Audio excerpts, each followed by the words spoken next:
today too, so we're all set. Okay. Got the agenda? Somebody got a hard copy? Oh, I get it. it's been a project from hell. Buddy. Look from hell. Oh. He's appreciative of the steps you're taking. Oh, difficult project, you know, it's a difficult. Call a meeting of the Metropolitan District Commission's Board of Finance to order. It's a regular meeting, Monday, September 30th, 2024. Are there any public comments relative to agenda items? Yes. Any public comments? Thank you.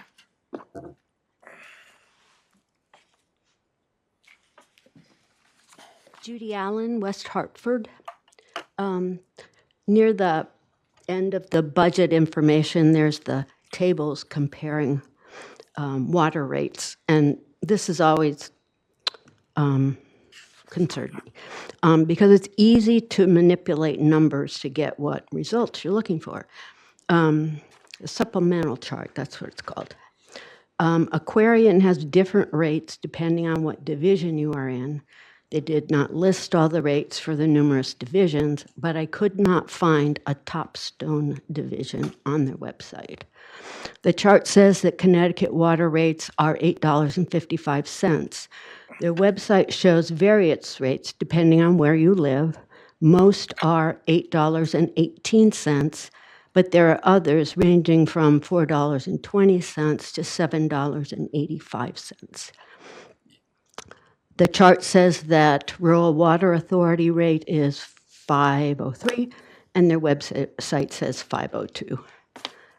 It might be more useful to compare customers' monthly bills. Regional has a sample bill on their site. A customer using 6 CCF had a bill of $54. My latest MDC bill was $34.23 for using 1.26 CCF. If I had used 6 CCF, my bill would have been $57.70. Very similar to regional. The others were harder to compare. Connecticut water bills are quarterly based on gallons, and Aquarian didn't have a sample bill. Then there's the chart showing trends. Between 2016 and 2024, the MDC raised rates increased a total of $1.14. In the same time span, rural water increased a total of $1.35. But if you look at the differences between 2017 and 2024, the difference for MDC would be $1.03, and for rural water, it would be $1.08, much closer to each other. It's all in the numbers you choose. I know this is just the beginning and just a rough sketch, but as the budget is developed, I would appreciate making things as customer-friendly as possible, specifically more detail about what money is being spent for. When there is a category with millions of dollars, more detail would help. We might have talked about this last year, but I know I felt very differently about conferences, trainings, publications, and the like when I learned more about why these expenses were needed and what they were used for. You may not be able to give details about everything, but singling out a few gives more well-rounded understanding for people like me. And then there are us with poor memories. I've been told what OPEB means several times, but I couldn't tell you what it is today. Thank you.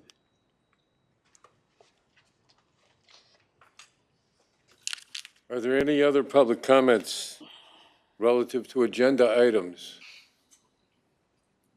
Any other public comments relative to agenda items? Hearing none, move on. Before we do, I would just ask staff that, just keep in mind the comments, and I'm sure you can address them, when we get to that point. So.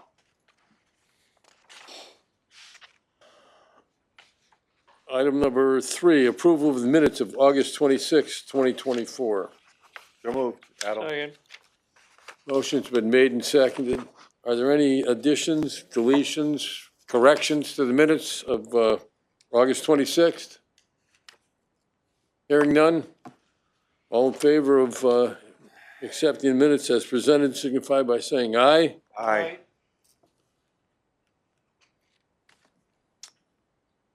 Item number 4, consideration of potential action regarding supplemental appropriation for 2024 capital improvement program, continuous emission monitoring system, room incinerator upgrades. We have some backup materials on this. Is someone from staff going to Yes. do this? Okay. Chairman Salemi, if you will, we'll present this as we've done other supplemental requests. I'll introduce the financial impact and what you're voting on, and then Chris Levesque will explain the reasons why we need a supplemental appropriation. So we have 2 of them. We'll start with number 4. This request is asking for approval to add $2.1 million to this year's capital plan, specifically being added to the Hartford Water Pollution Control Facilities Continuous Emission Monitoring System, SEMS, and the original appropriation for this project was made in December of '23, the annual approval for this capital year 2024. And this request is asking for, in the original one was $4.8 million. So this request is going to add $2.1 million to it for a total project cost of $6.9 million. And we'll have Chris explain the need for that supplemental appropriation. Before Chris does, I just so this is in the capital improvements budget. So is this, are we going to access bond funds for this or something, or how are we going to appropriate this? Yes, it'll be bonded. Okay, Right. thank you.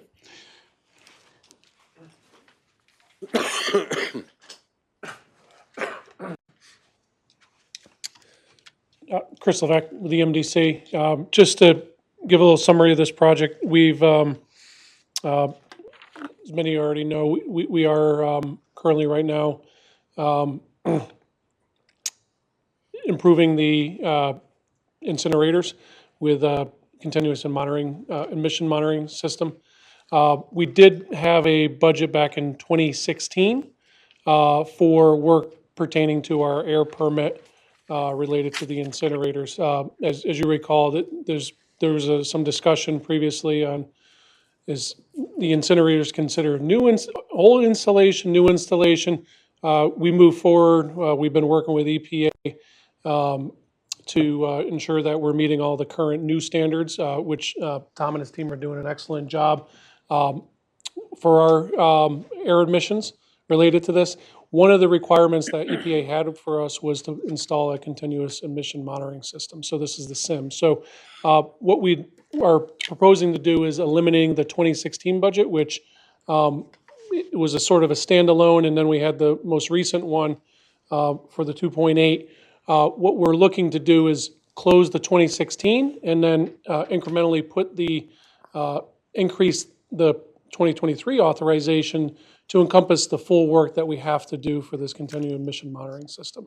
Hope that helps. So what we want to do is consolidate this appropriation to reflect the actual work instead of using 2 appropriations, or what we had originally looked at was an available appropriation in 2016. Are there any questions for Commissioner Adel? Go ahead. Chris, can you tell us more about EPA's requirement and, the standards that they're now set and where we see going forward? Yeah, so we're hitting the mark on all of our emissions right now. There is a trial period, so what they end up doing is we have to do stack tests every once in a while and recalibrate that model. So what they end up doing is they have strict ones. So this is for the CO, continuous emission monitoring system. What they do is reflect back on your operating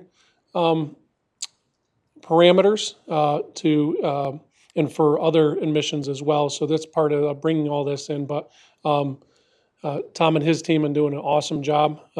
We're, like I said, we're hitting the mark on all of our admissions, and, looking to further that conversation with EPA in the near future. And what guidance are they giving you about what future requirements may be ahead? So right now, under the law, we're considered new, so we consider ourselves a new incinerator. So we're at the, if you were to build a new incinerator right now, even though ours have been around for a while, we are meeting brand new incinerator emission requirements. So that's a pretty good feat to accomplish that. And do you think they're becoming stricter as time goes by? Or I think it might be a plateau? Probably a plateau. They were pretty strict when they came down on them. So I think we're in a really good spot right now. Thank you. Are there any other questions? Chris, my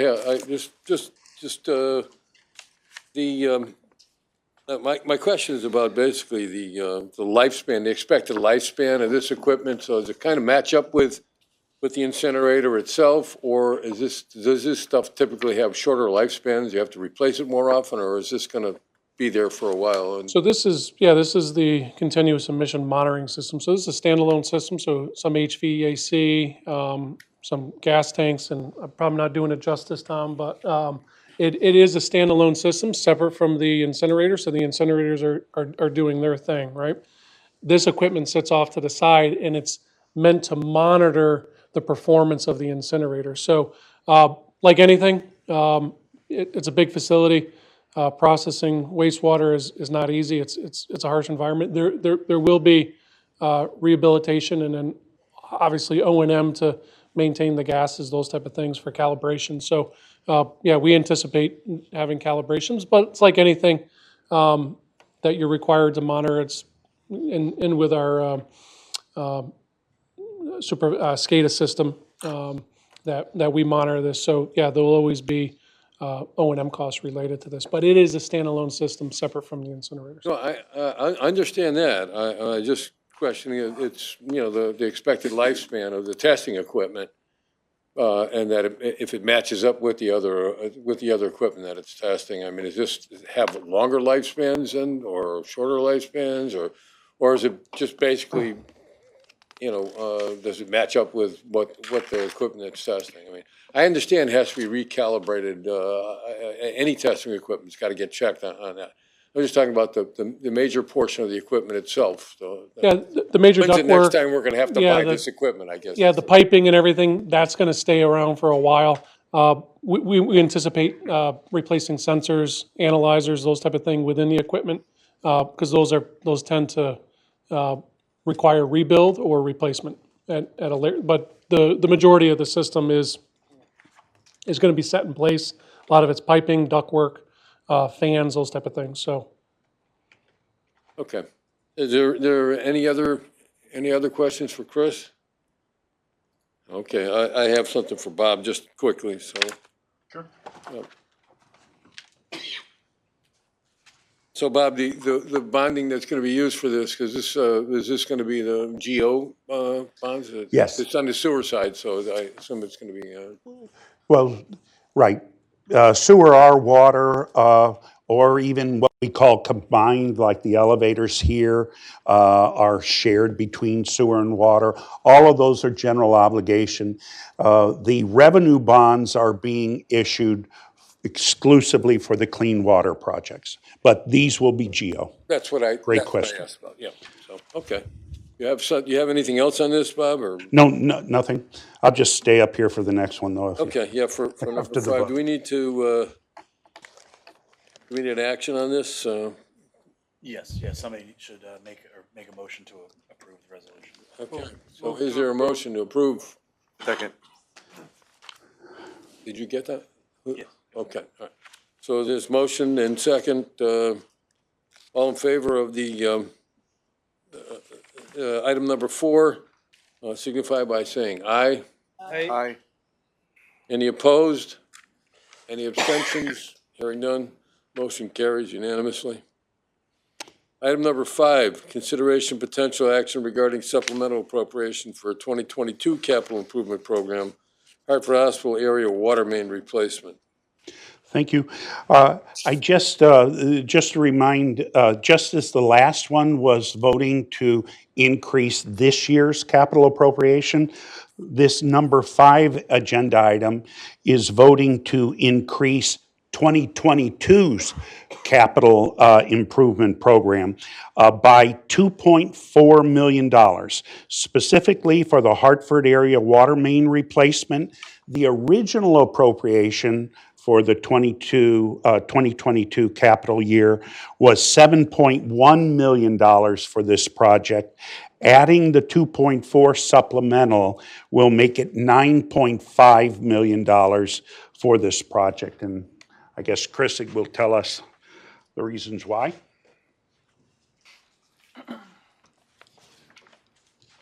Yep, so currently, right now, we are under budget for the main scope that we delivered under the Hartford Hospital project. So it was a pretty complicated project. We did receive $1.5 million in grant, but the overall spend, even without the grant, is way under 7.1. But what we're looking to do now, in conjunction with some other utility work that is ongoing, is to replace another 12-inch main from essentially the Jefferson Seymour area along Willis Street all the way to Main Street. So that's a section of water main that has come up in our asset management program with some break history. We felt this is a great time to do this. We do have decent prices. So this is for additional scope currently right now with our contractor that's performing the Hartford Hospital work.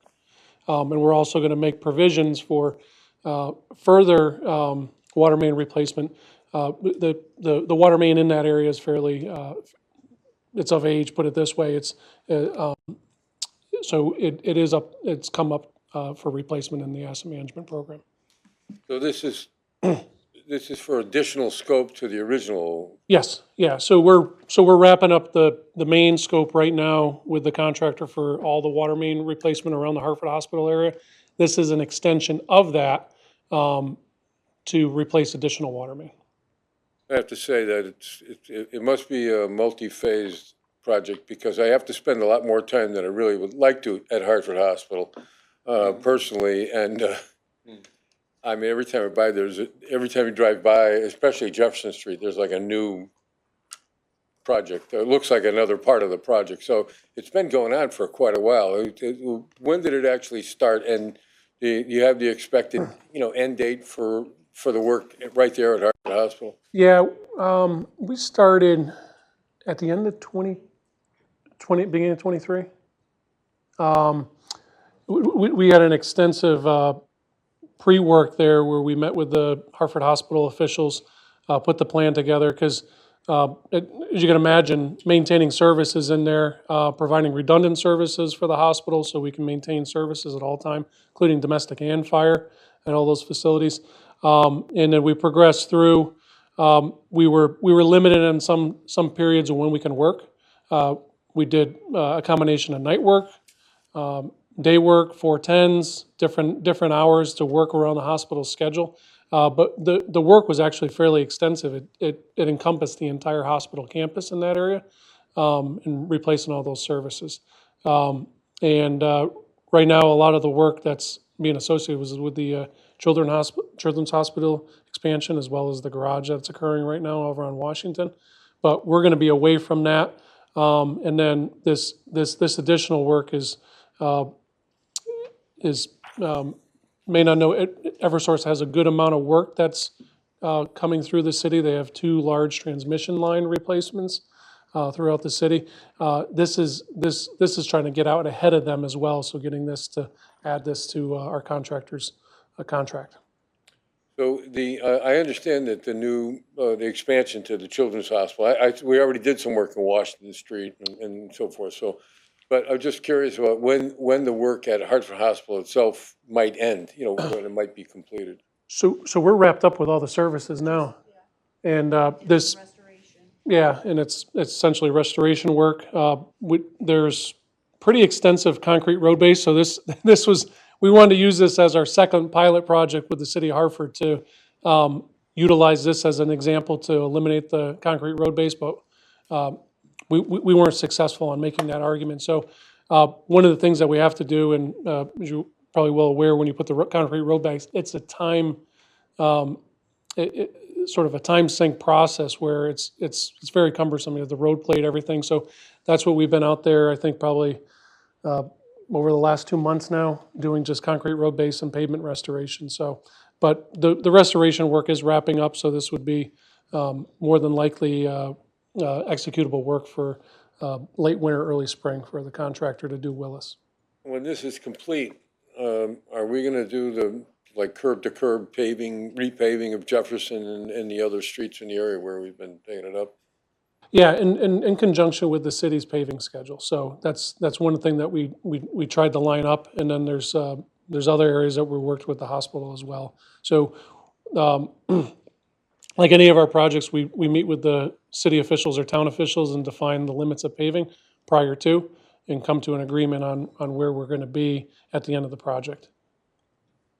Okay, well, thank you, Chris. You know, I'd like to ask about this one because it's a high-profile project. A lot of people maybe don't come to Hartford for anything else except to go to Hartford Hospital or Children's Hospital or something, and they see this stuff going on, so. Yeah, we were out there 6 months before the water main work, yeah, doing obviously. sewer work too on this project, so. Okay, thank you, Chris. Hey, Bud, Yeah, go ahead. Chris, I'm Mr. sorry. Rattle. you mentioned children's, and there is the new parking garage going up. Are we gonna have that same issue we had with the Washington Street State Garage? With the water, you know, into our sewers? Yeah, so we met with them. Fussin O'Neill is their designer. We met with them maybe 3-4 weeks ago. We had a very good conversation with them. As of right now, they are not planning on discharging any of the groundwater similar. So they're basically slab on grade construction there. So they're not going to be dewatering that site. Okay. All right, very good, thanks. Good to hear.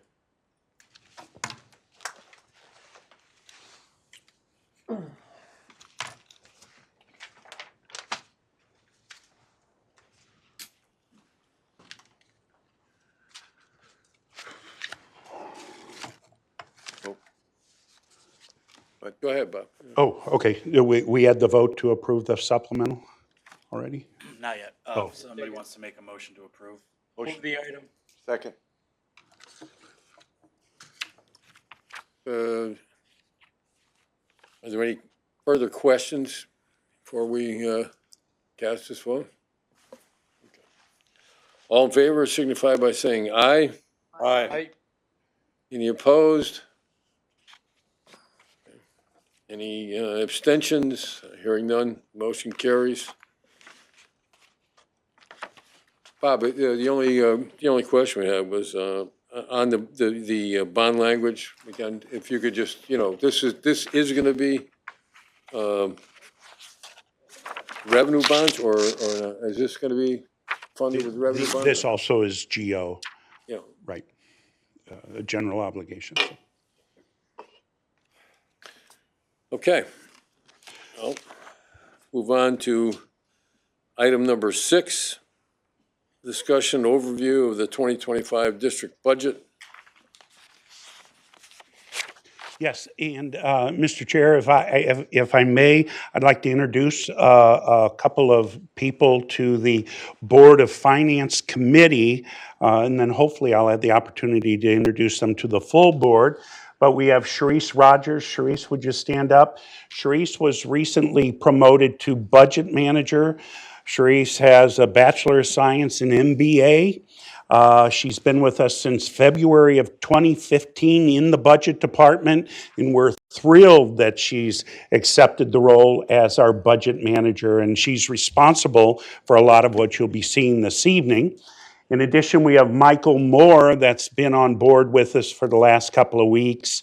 Michael started as our controller and was recently hired, and he's hit the ground running and been involved in the development of this budget as well. But I'm thrilled to have them both in position and here tonight to back me up in case you have any tough questions I can't answer. So, okay, thanks, Michael. All righty, so let's just get started. Next slide is the agenda, real quick. Same format as last year. By the way, we're going to do the same presentation to the towns tomorrow morning at 9 o'clock. I'll tell you that not many of the towns show up when we tell them that we're not going to raise your ad valorem rate, but we make the presentation anyway. Some people will call in, so we want to make sure that we get the information out there. But tonight we'll cover the budget calendar, the impact ad valorem and water rates, expenditure analysis, other revenue analysis, and then the proposed budget in total. There's 18 slides, so I'll go fast, but please stop me if there's any questions. The agenda is next up. So here we are at the end of September. We're having our first Board of Finance meeting, and then the town meeting tomorrow. Same format as last year. Then the next couple of dates are the October board. Advance this. I think I don't have the. Someone was advanced. Okay, great. Let's see. Hey, look at that. That worked out great. Okay, so at the end of October, we'll do another Board of Finance meeting immediately followed by the town meeting. Now, tonight is an overview of all the analysis we've done on what the operating expenses are, and then executive management's direction on what we're proposing to add. But come October, we'll have a variety of changes. We just discovered that PP&I approved an increase of like $94,000 to all of our insurances next year, up to $94,000 increase. Our final number was like $14,000 less. So when we come before you in October, we're going to show that reduction in cost. We'll also show any other miscellaneous requests. The chairman has made a couple requests of us. And so that's what we do between the September and the October meetings. Tonight is the overview of where we are now. Bob, excuse me, but last year you actually gave us a presentation on the changes from the September to the October one. That's exactly right. We will. And that's what we have on the screen now. At the end of October, in another month, we're going to tell you what the impact of all those changes are. And then the Water Bureau meeting, and then the Board of Finance, one more meeting to consider and approve the budget. And then again, in the first part of December, we have the MDC Government Committee meeting. And then the board officially adopts this year, kind of late. It's on December 9th. Last year, I think it was December 5th, the year before, December 4th. So in 2024, it'll be on December 9th. And then, of course, by the end of the month, we're required to publish the tax levy and the ordinances with all of our rates. So just as we presented last year, and I came from municipal finance. I was in West Haven, I was in Norwalk, and then I was out in Oregon for Salem. They develop their budget just like we do. The first step is determining what's it going to cost us to run our business next year. And then the second step is saying, what other non-primary revenues do we have that we can subtract from that? And then the third step is the remainder gets allocated to the primary revenue source. So primary revenue source on sewer side is ad valorem. Primary revenue source on the water side are the water rates. So that's how the presentation is formed. We're first going to talk about how much it's going to cost to run the business for the sewer side. Oh, the top line you'll see there. We need a total of $226.3 million. It's a 6% budget increase. On the sewer side, step one is We believe it's going to cost us $106.9 million to run the business, our operating expense. We have we've identified $53.8 million worth of other revenue, non-primary revenue. And so that allows us to keep the ad valorem flat at $53.1 million from member towns. We're going to cover this in later slides, but one of the reasons we're able to keep it flat is because the recommendation is to use the $5.5 million surplus that we've identified in that other revenue.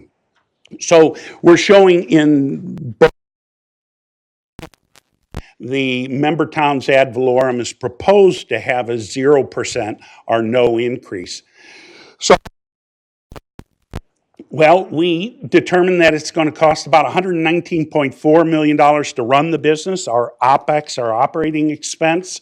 We've identified $23.4 million worth of other revenue.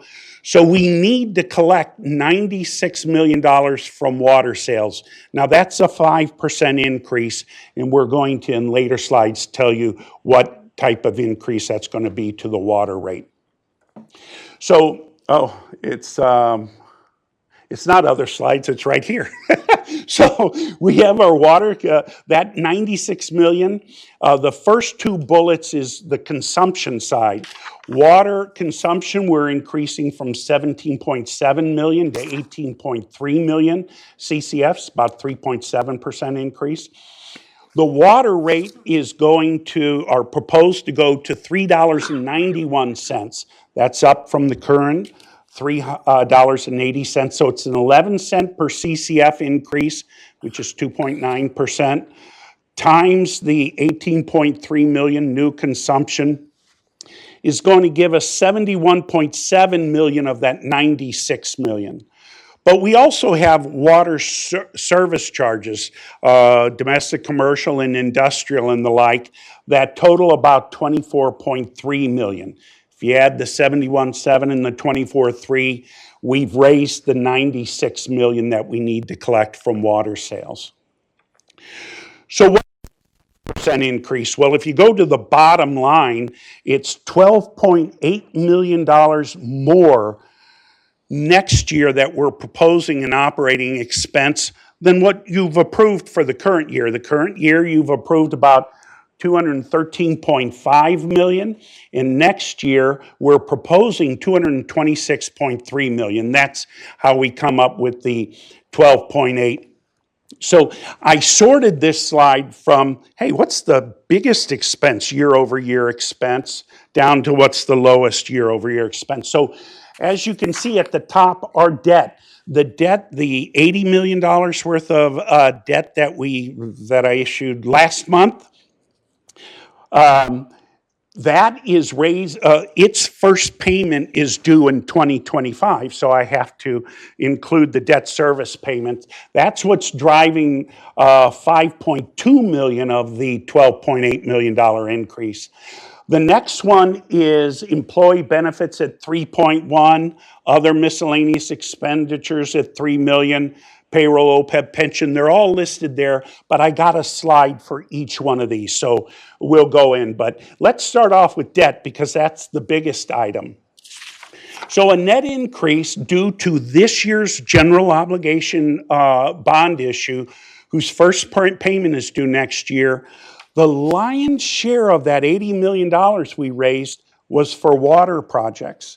And so as you can see here, of the $5.2 million year-over-year increase in debt service payment, $5 million is on the water side, and only $200,000 is on the sewer side because of the number of water projects we have. That's one of the reasons why the sewer ad valorem, our tax to our member towns, is zero because debt service isn't going up that much and the use of the 5.5 million.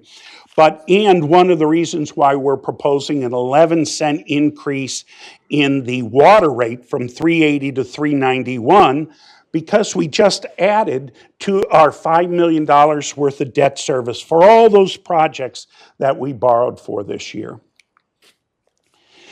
Employee It's going up 3.1 million. It's kind of a combination of things, so we wanted to detail it here for you. In the current year, we put all of our money from operations, from water and sewer, we throw it into a fund called the Internal Service Fund that pays all of our self-insured program, our general liability, our workers' comp, but by far the largest expense in our self-insured program is our medical program, right? Sometimes we put in too much money, sometimes we put in not enough money, and we just have to make up for it the next year. In the current year, 2024, we had sufficient money in the Internal Service Fund where we gave ourselves a break. We put in 1.2 million less than 2023. So our budget for 24 was actually $1.2 million less than 23. And we'll do that every year. If there's a surplus, we contribute less. If there's a deficit, we contribute more the next year. But what's that mean for 25? Well, we put in $1.2 million less this year. We got to make up that $1.2 million when we budget for next year. And we also have expenditures going up. We have medical insurance going up by 8%, pharmacy going up by 12%, and forecast increase in dental expenditures by 5%. These numbers were all provided by USI Consulting, our medical insurance consultant. We did have an offset to that 3.4. We're only going up 3.1, and if this is going up 3.4, what is the offset? Well, we have 300,000 less payroll taxes, and we're going to cover this in a later slide. It's because in the current year for operations, we have 399 budgeted employees, and we're proposing for next year we be at 396 employees, and you'll see the impact of that on the payroll slide as well. But payroll taxes is the offset, bringing the total year-over-year employee benefit increase to 3.1 million. So aggregate, it is $3 million. We wanted to, you to see what each of the pieces are. You'll see on the top side, year over year, the things that are increasing, but we do have some things that are decreasing year over year. General operations by far is the largest increase at 1.25 million, followed by electricity. I won't go through all of them. They're on the slide if you want to see them. We'll also talk a little bit more about them when we break out sewer and water. But the biggest decrease is 400,000 for chemicals at the bottom. So here's where I promised that we would talk about the personnel. So our year-over-year increase for personnel is only going up, what, $1.1 million, it looks like, the big number in the upper right-hand corner. So that's a combination of a lot of things, right? So we had the existing employees that get steps in cost of living increases. That costs us $1.6 million. We're proposing to add 8 new positions. That's going to cost us about $700,000. We have increased overtime and standby pay and longevity and temp pay, the next 2 lines. Everybody's being paid more, so overtime costs us more. People are here longer, longevity is costing us more. But how come we're only going up 1.1 million if all of these things are going up, well, what is it? 2.8 million. It's because the proposal is to move 11 more senior employees from operating expense to capital expense. And so, and you're hiring 8 new ones, that's a net reduction of 3, and that's what we show in the next slide. Our total employee count for both operations and capital is going up by 24. but this is an operating budget presentation. And so you'll see in the first two hollow bullet points under total employee count increased by 24, you'll see the current year's 2024's employee count for OpEx is 399, and we're going down to 396, the next hollow bullet point, in 2025. So now the next three items we just threw on one page. OPEB and pension, this board approved PP&I approved that our discount rate would stay the same. We didn't change any of our actuarial assumptions. You may remember in the previous year, we changed the mortality table. People are living a little longer, and those mortality tables come out once every 3 or so years. We didn't have to change anything this year, and we kept the discount rate the same. But we do have 3 less employees paying into OPEB and pension for the 2025 proposed budget. So it looks like we're going up about $300,000 for OPEB. Oh, and OPEB is other post-employment benefits.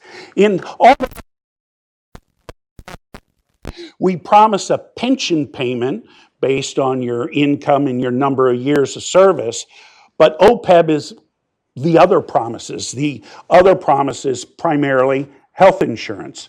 And so OPEB is the cost of our health insurance promises to our retirees. So, and then we have the general liability insurance. Remember, I think I said early on, PP&I approved $98,000 worth of year-over-year increases. Well, how come I'm showing this going down 66? The interesting thing is that we paid for in the current year a pollution insurance policy for $189,000. This is at the bottom bullet to Zurich, pollution 3-year policy for $189,000, and we don't have to pay that again next year. So already our insurance cost is going down $189,000. There's a couple of other, if you add up all those changes in the hollow bullets at the very bottom, they add up to the $66,000. But our public liability insurance was reduced by $66,000. All the other policies went up $165,000. And then our flood insurance policies, I wrote this because I have to look it up every year.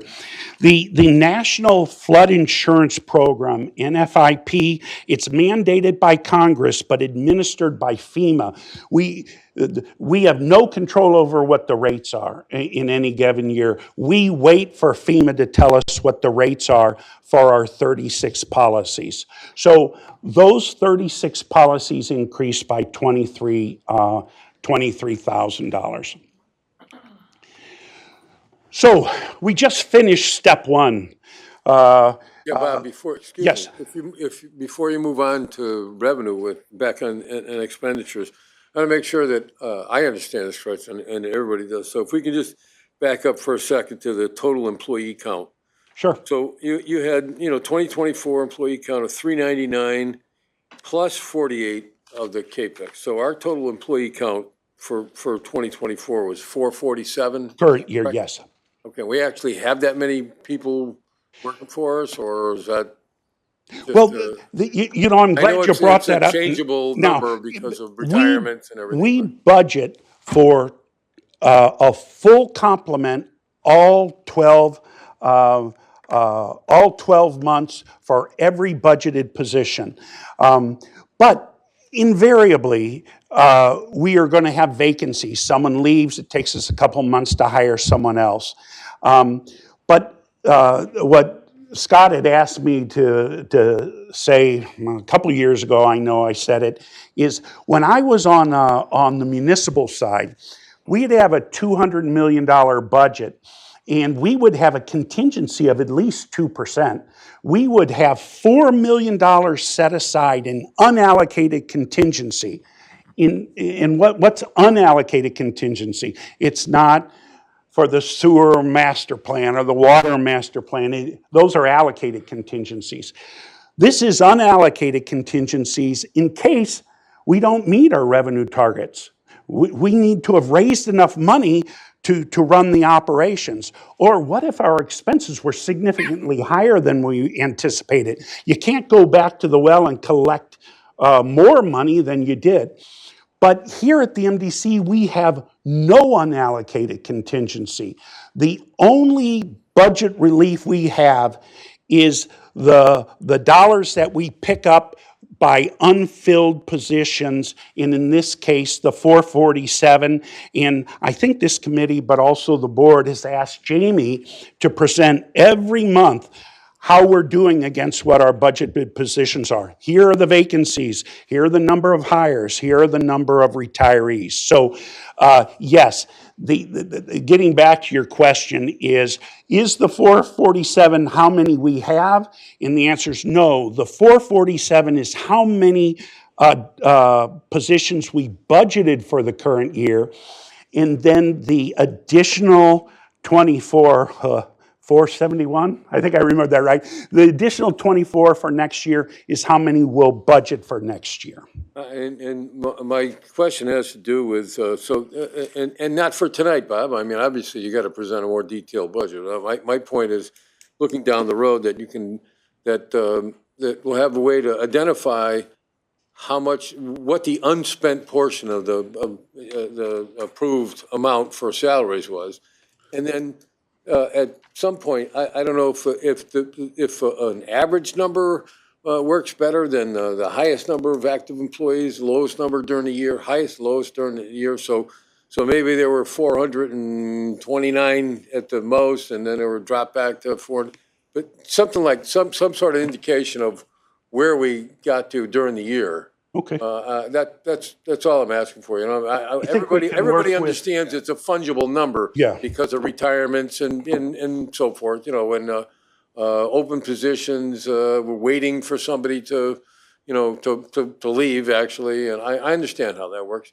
I just want to make people have an idea of how many actual employees we had, like on an average, or the highest number, or lowest number, whatever. You know, at some point. And then to identify how much of the funding provided for that was unexpended during the year. If I may, Mr. Chairman. Yeah, sure. Yeah, so as you remember, as we slowly have been reducing the amount of positions we had since 2006, we got to a point this year where, the majority of our positions are full. And Carrie, do we know what the open positions are? 11. So of the 447, there's 11 positions that are open, and majority of those are, some of those are posted on the board as we speak. So you have to subtract those. We're going to get to a point, and we're adding 24 positions this year, in part mainly because of what we've taken on with the integrated plan in North Hartford, and in part a program like this that we're going to talk about tonight with the meter pits.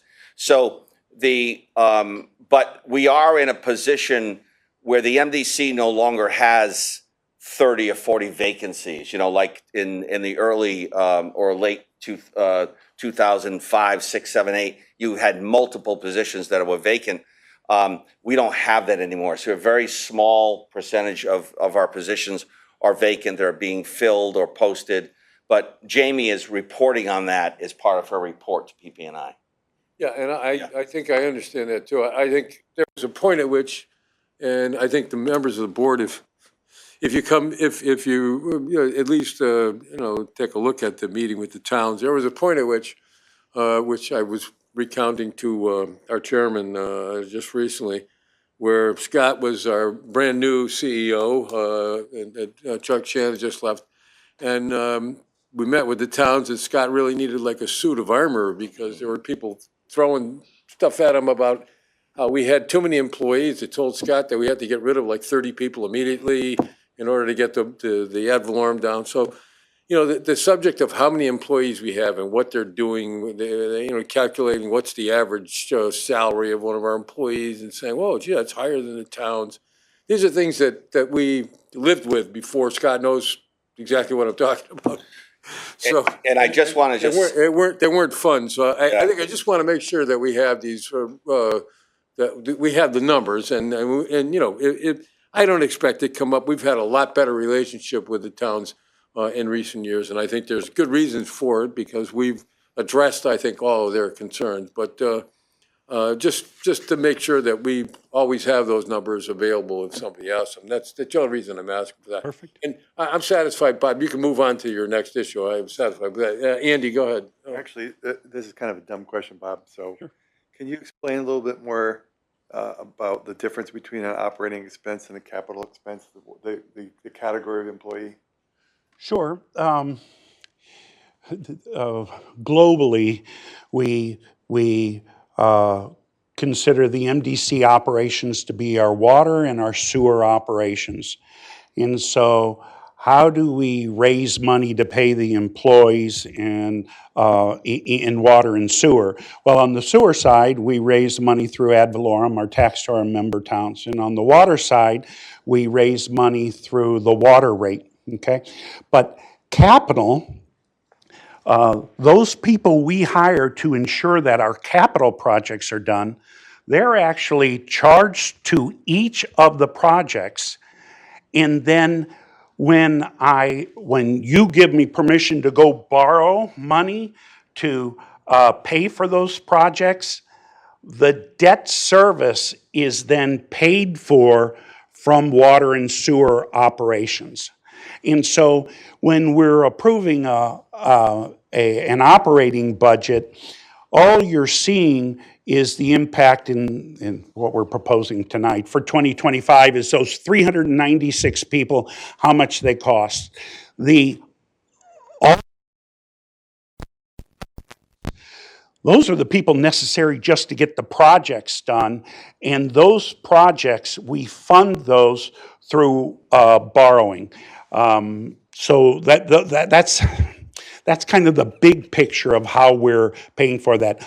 Ultimately, for projects that are done on behalf of the sewer, or projects that are done on behalf of water operations, sewer and water operations pay the debt service for those projects. But if we spend $10 million next year and I bond for it, you're paying for it over 20 years. So the debt service that are in the operating budgets, that was the first bullet, right? The debt service year over year went up $5.2 million. Well, why? Because we issued all that money primarily for water projects. So operations does pay for it eventually, but those employees, because they're dedicated to getting the projects done. And one last follow-up, Bob. Why is CapEx less than OpEx? Well, I think, I mean, CapEx is increased significantly. Next year, we're proposing 75 people, and this year, we only had 48 people going to CapEx. So, I mean, it's less people than operations, but operations are the water treatment plant and the sewage treatment plant and all the administration and everything. The 48 people that are designated for CapEx this year, and now 75. By the way, that 75 number, it's on a later slide, but that 75 number is 45 to CapEx next year, and 30 are going to go to IP. But we'll talk about that soon. But they're project expenses that we borrow and spread those costs over time. That's my. Yeah, Bob, excuse me, but, you know, my understanding was that, so the new CapEx employees are going to be servicing the integrated plan. I think when we had the highest number of capital expense employees was in the middle of the tunnel project. And then as the tunnel project started to get completed, we backed down. or some of the big project work started to Yeah, be completed, so we kind of backed down. Now we're going to kind of go back up. Well, But it's to address a new part of the plan. That's my understanding. yeah, actually, Commissioner, Chair, when we were doing 2008 to 2013, we were doing all separation work. And we were doing all the separation work, we're also installing water mains as part of it.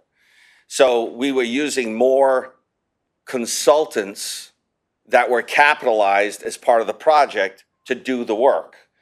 When we went to the tunnel in 2013, we used even less MDC employees, and we were using consultants because the majority of our work was just big tunnel projects, so not a lot of need for staffing. The significant increase this year is associated with the North Hartford new IP integrated plan. So we went from, as we said, $47 million in North Hartford over 10 years to 170. So now we're using, we've all of our staff here and a lot more that aren't here. Everybody bit the bullet, and we did what we did over this past year without that resource of additional staff, and we got it done. This request for additional 24 positions is to right-side that ship to make sure that every department has what it needs. Every water main project that we do under the integrated plan or any other sewer project, any water main project that's done as part of a town paving program, this meter pit program is part of the lead and copper rule. All of that takes staffing, and we're trying to bring in the right amount of staff in each department so that we can get the work done. So that's why you see that significant increase in CapEx on this year's budget. Thank you. I mean, that's exactly the explanation that we're looking for, Scott, so thank you. But go ahead, Owed. You have a question? Thank you, Mr. Chairman. I just had a question in regards to, actually was already answered on the OPEX and CAP, defining the abbreviations there, but the temporary and overtime pay, have we explored options about if it's more cost efficient to hire more employees instead of paying out overtime? Yeah. Yeah, I mean, that's an ongoing analysis. I think in general, every organization I've worked for tries to identify if the need for overtime is short-lived, you pay overtime, because then you're not paying it in perpetuity. But if the need for overtime is due to an anticipated activity, increased activity that's going to continue over time, then you ask for more employees to offset that. But that analysis is ongoing. And that's still determined, he says, better off to do overtime? Sometimes it's better off to do overtime rather than, I mean, think about it. I guess I get your explanation. I just wanted to figure out if you've determined that that's better off to stick to this point, this plan in terms of not hiring more staff. Is it? Bob, if I may? Yeah. If I may. Yeah, of course. Thank you. So, Commissioner, in the management study that we prepared, we actually had a chart that showed that adding staff to catch a curve that you can never catch. So the curve is our system is getting older and older, and you can't put enough workforce behind the number of crews that we have to catch the curve, right? Yeah. Every day you fix one thing, 4 things break. Yes. So what we have determined is specifically is our position is the more new pipe we get in the ground, the quicker we can see a benefit to our overtime going down. So that's one issue. That's why we're doing the 10 miles a year. That's why we're doing the full separation work. So the more infrastructure we get in the ground, the quicker we get in the ground, and that's where we use our consultants and our staff, the better we will accommodate that overtime. There's a generational issue here. We have probably some of the best employees. When I talk about the crews, we have some of the best employees that we've ever had coming in. These young people coming in, very, very smart. But the generational gap is they don't a work life balance, right? So they're not so much interested in that overtime the way we did 30 years ago. And so how to benefit that? The benefit is put more pipe in the ground, so we don't have to try and catch curve. But in this year, operations, Tony Panaleo, who's the superintendent, said, I don't need another crew. I don't need 2 more crews, because then you need more equipment. But if you give me, we have 7 crews. He said, if you give me 7 entry-level UM1s, I can do more with those 7 than I can with an additional crew. So that's what we proposed. We added 7 positions this year That answers the to question. that point, yeah. I'm just making sure that it's been explored at least. Yes, it has. Seen that it's been explored. And my other question was the longevity pay. Is that more of a retention of staff, or is that just an It's contractual. actual? Yeah. But is it a attraction to obviously work at the NBC compared to other towns or other private entities? If you look at the state, I was a state employee, chairman of the state employee. The longevity pay at the state is much better than the MDC's longevity pay. I'm looking at it more as an attraction. Are we using this as a tool to attract and retain staff in the NBC, or is this more of a thing that we've already inherited that's just going to keep on, Yeah, I don't think it, in my opinion, it's not a lot of money. It's $600 a year. Whatever the number is, it's not a lot of money. No, I'm But just it's something, if you look back at the history of the MDC, you'll see a lot of state policies. A lot of the policies that, even some of the forms that we use came from the state. Yeah. So that longevity program was part of the state's program, and it's been around forever. no, So- I'm not trying to say we should wash away from it. I'm just saying, is it a tool that we've used to attract and retain staff? But that's good. Okay, thank you. Okay, so we finished step 1. We've determined how much it costs to run the sewer and water operations. So at the top of this slide, you'll see step 2. How much can we raise in non-primary or other revenues? And it looks like we need about $4 million in water broken out into these categories. The subsequent slides will give you a little more detail. And it looks like about $4.2 million on the sewer side. So let's look at the close to $4 million on the water side. We're proposing increases year over year from contributions from other funds. We'll give you the detail in a later slide, of about $3 million from the Internal Service Fund. We have the Army Corps of Engineers in there in use of net position. The non-operating revenues, about $808,000. We have interest income, but we also have closing meter reading, and I'm sorry, Kelly, I had meant to change this to move in and move out meter reading. When someone moves out, if we are going for a meter read for that final move out, we have a rate that we charge, and we're counting that $110 in that additional $808,000.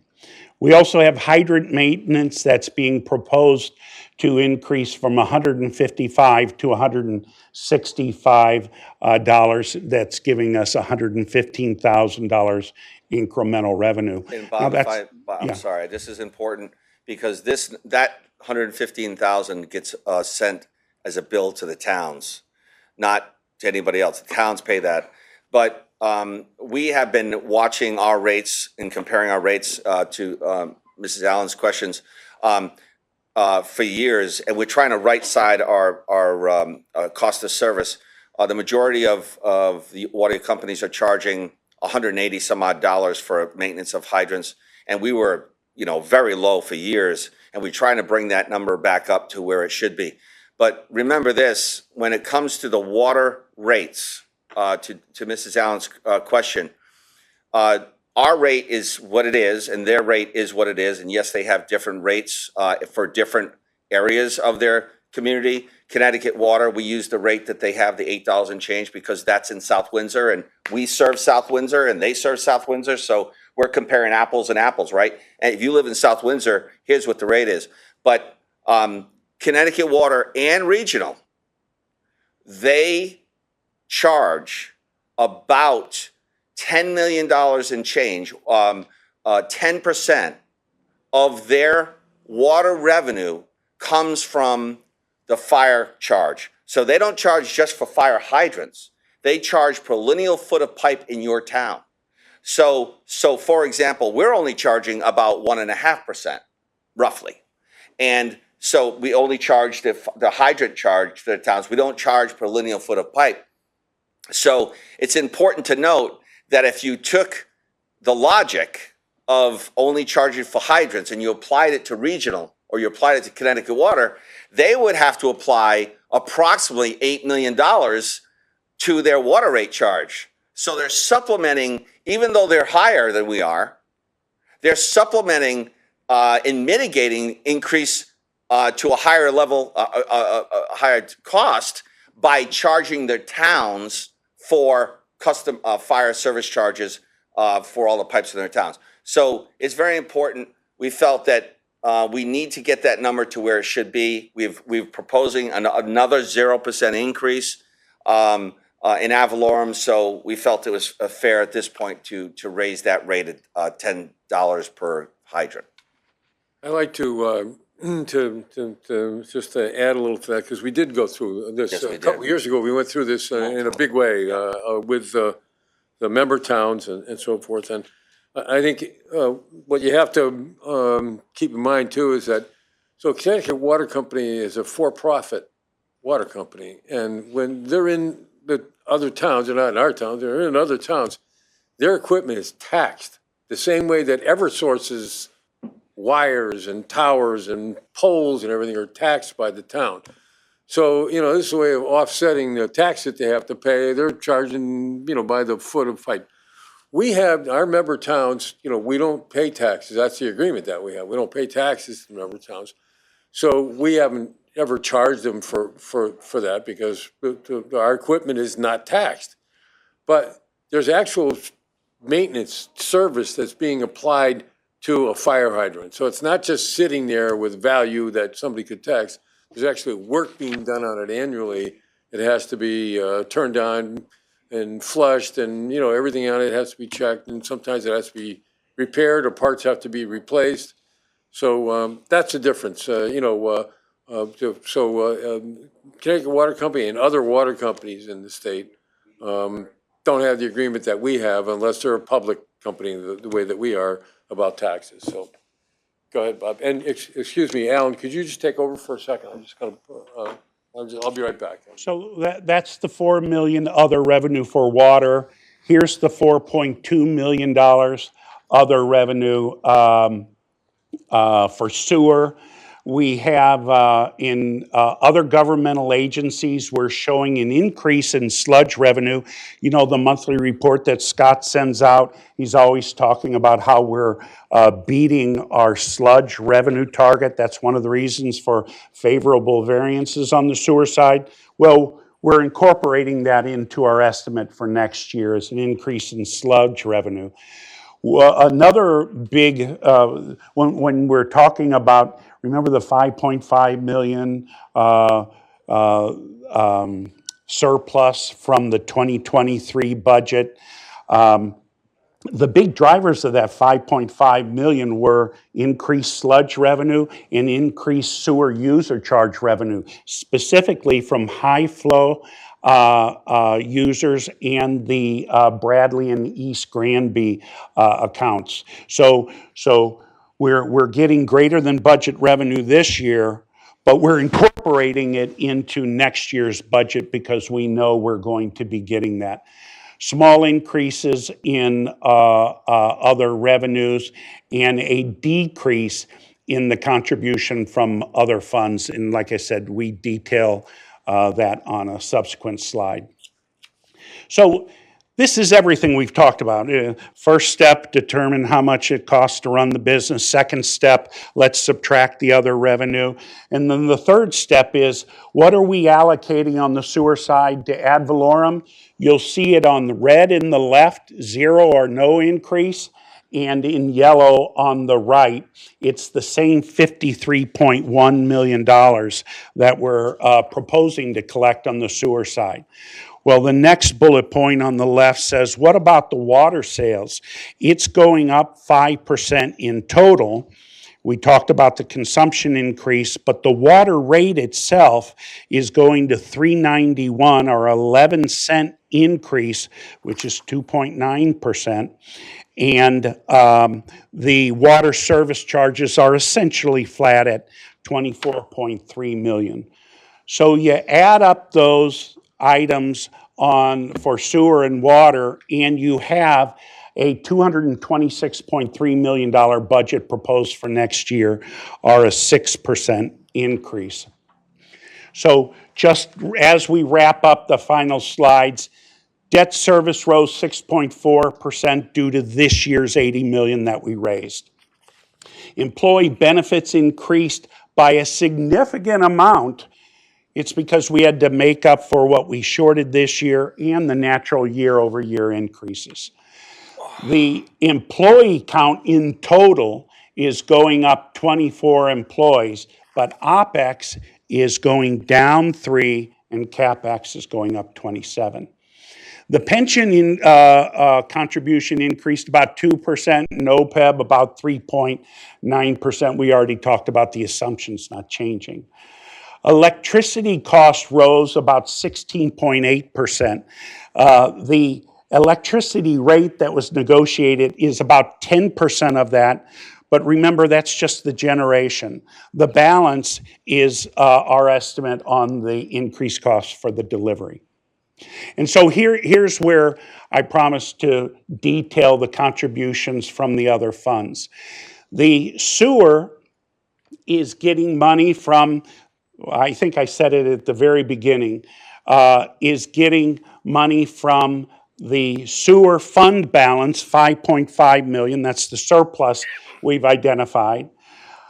Remember what we talked about is when we established the hydroelectric fund, we said that any revenues that are generated greater than the expenditures will come back to the sewer fund. They will benefit our member towns by reducing ad valorem. And another thing we said, whenever we notice a surplus in a fund, or a deficit for that matter in a fund, we don't want those steps. We don't want to give a big discount or charge a whole lot in any one year. So we always amortize that over 3 years. So we slowly capture or reduce the surplus in the fund. In this case, the hydroelectric fund, I guess if we do 3 times 1.2, it must be about $3.6 million. We're taking a third of it, and that's 1.2. The internal service fund, same thing. It's only about $100,000 on the sewer side. If you add that all up, that is the $6.8 million funding contributions from other funds on the sewer side. On the water, it's a little easier. We have $1.3 million from the internal service fund and $3.7 million from net position. Remember that the accounting for water and sewer is different. We have a modified form of accrual basis for the sewer side, and its end result is called fund balance. The full accrual method on the water side, same calculation, but it's essentially fund balance is called net position.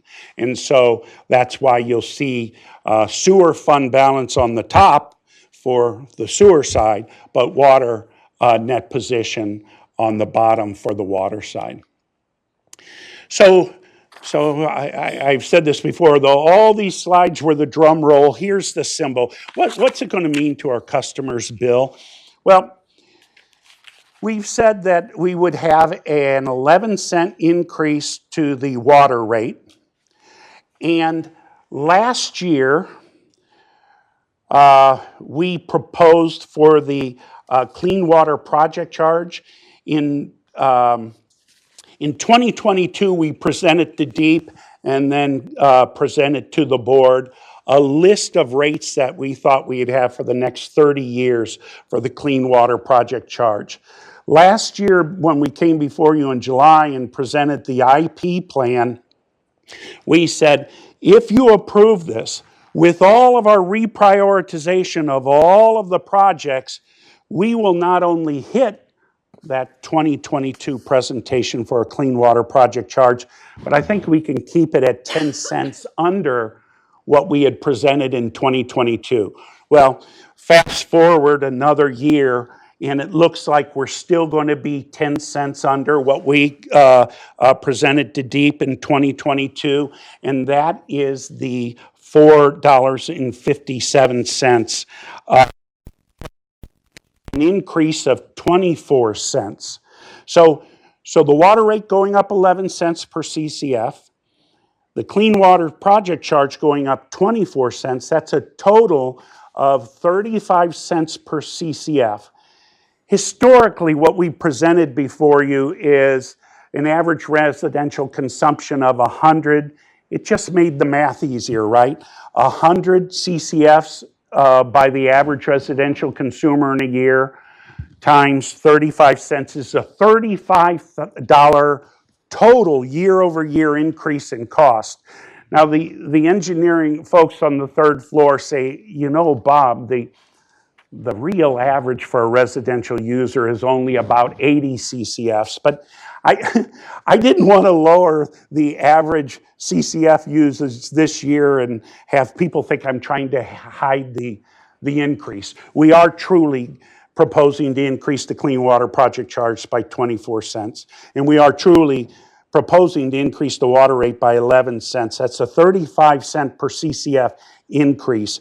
And if we look at it the way we've looked at it the last several years at 100 CCF usage, that's average usage, that's a maximum of $35. But if you used 80 CCFs per year, it's only $28 year over year increase in total is what the proposal is. And then to Ms. Allen's last question, about the water rate comparison. This is the exact slide that we presented last year. We don't have any updates for 2025. We have some preliminary and not complete information for 2025. I just replicated last year's slide to show you that the 391 is really not all that out of line if you look at our competitors from last year. By November, we will have a better and updated number. And I do understand that Aquarian has eliminated their Topstone division, so we'll have to find out what the equivalent is. But this was just a point of reference, just to allow you to feel a little more comfortable about the 11-cent increase. Even with 11 cents at 391, we're competitive with those rates that are showing on the slide from last year's competitors. And Bob, if I may, and I'm just going to make this point again, in regional water authorities' rates, they have approximately $8 to $9 million more in revenue that's being paid for by the towns, not the water rate payer.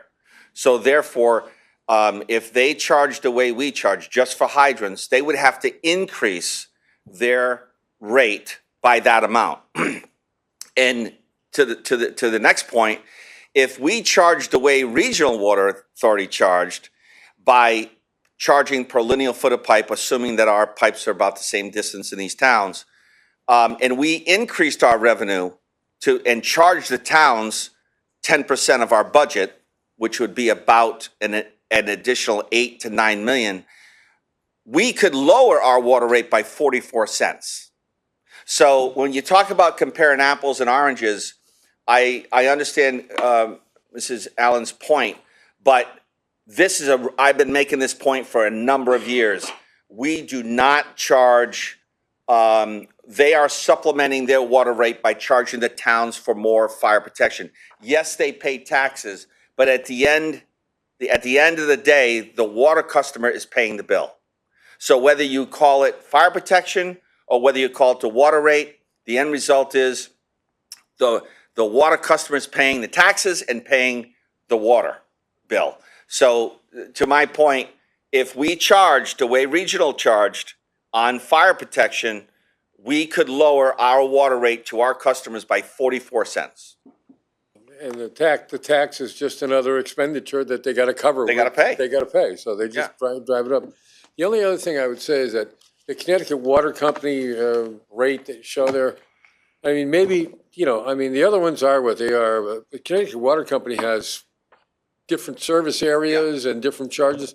So maybe, just to be, eliminate any confusion, when you use the ones that, from South Windsor or Farmington, are those the two towns with Connecticut Water Company, or? Yeah, Are they the same, or are they Yeah, different? No, so if you look at the, Connecticut Water has taken over the Unionville Water Company in 2005, and they took over Collinsville Water Company in 1980s, whatever that date was. When they signed those, the reason why they have reasonable rates in those areas, the $4 and change, because they signed agreements with with Unionville and with Collinsville that they would not charge any more than X above the MDC's rate, because the water is MDC's. So what's happening is, in Unionville, for example, they have a contract with us to purchase a minimum of 775,000 gallons a day. Well, we're charging them the same uniform rate, $3.80, but they're charging the town $4, whatever the number is. So that's the reason why those rates are lower in Unionville and Collinsville, because they're getting cheap water from MDC and they're marking it up, and they're not allowed by their contract to mark it up any more than, I don't know what the number is. There's a percentage so much above the MDC rate.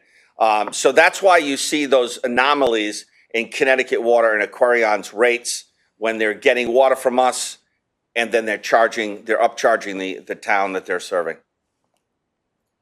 I know we still have a meter pit presentation tonight, but any other questions on the budget before I step aside?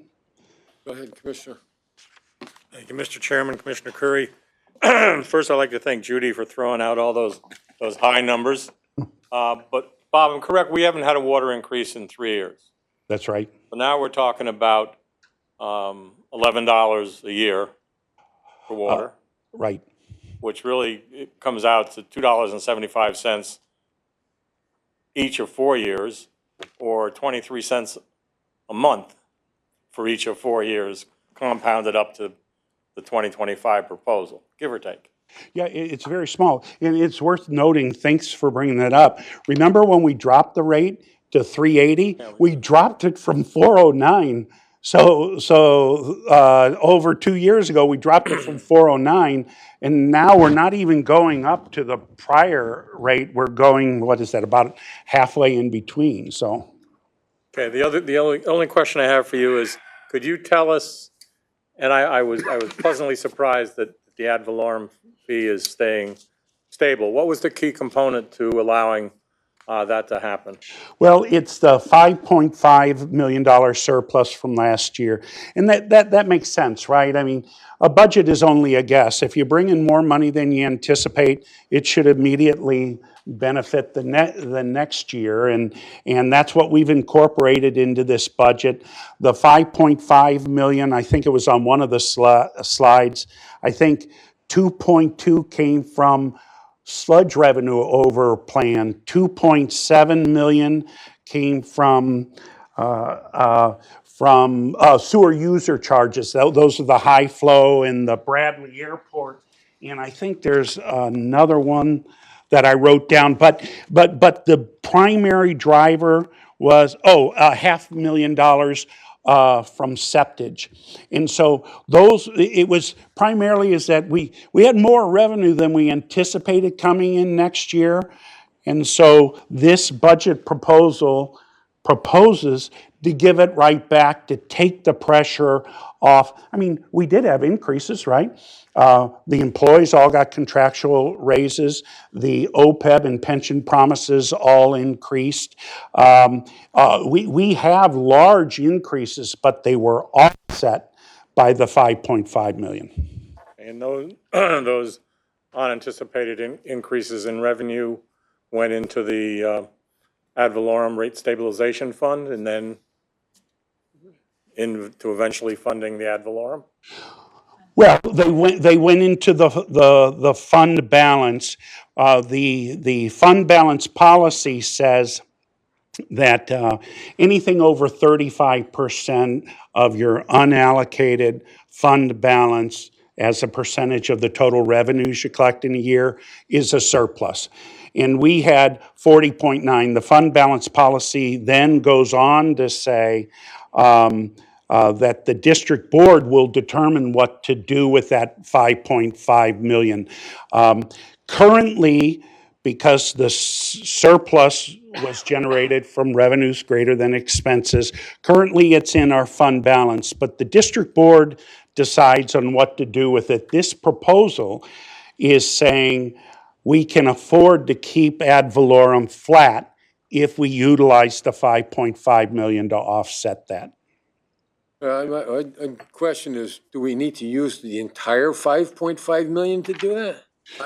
My understanding was that we weren't at that point before, but is that what you're saying? That in order to keep the ad valorem flat, we have to expend the entire $5.5 million surplus on just next year's ad valorem? Yes, and even if we use the entire 5.5, if hydro didn't have its surplus, ad valorem would have been going up the 1.2 that we're getting from hydro. You know,